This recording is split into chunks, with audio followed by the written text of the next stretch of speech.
Bé, doncs jo vaig fer Història de l'Art a la Universitat de Girona i un temps després d'acabar la carrera vaig poder entrar a l'Arxiu Nacional uns mesos i bé, em va agradar molt tot aquest món de l'arxivística i finalment uns anys després vaig decidir especialitzar-me i vaig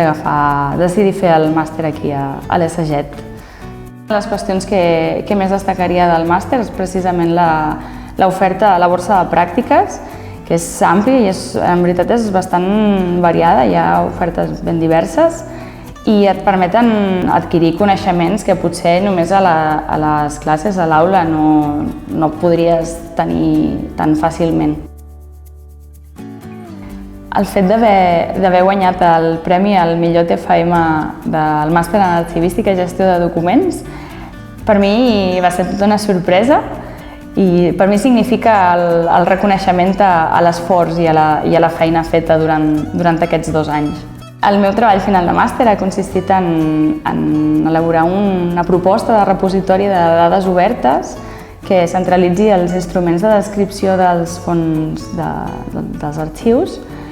i fet amb perspectiva de gènere per tal de veure també donar visibilitat a la dona com a productora de fons documentals i també fer una proposta de visualització de dades, d'aquestes dades obertes, a través de gràfics i de mapes geolocalitzats. I com a principal conclusió que he pogut extreure d'aquesta recerca és que tenim molta feina per fer en qüestions de gènere. Hi ha molts arxius que encara no conserven cap fons produït per una dona i sobretot també crec que s'ha de fer molta incidència en la necessitat d'oferir dades de més qualitat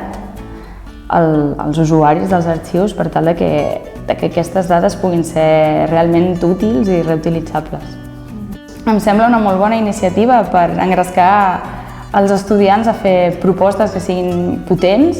i que tinguin recorregut més enllà de l'àmbit acadèmic, tinguin aplicació a nivell professional.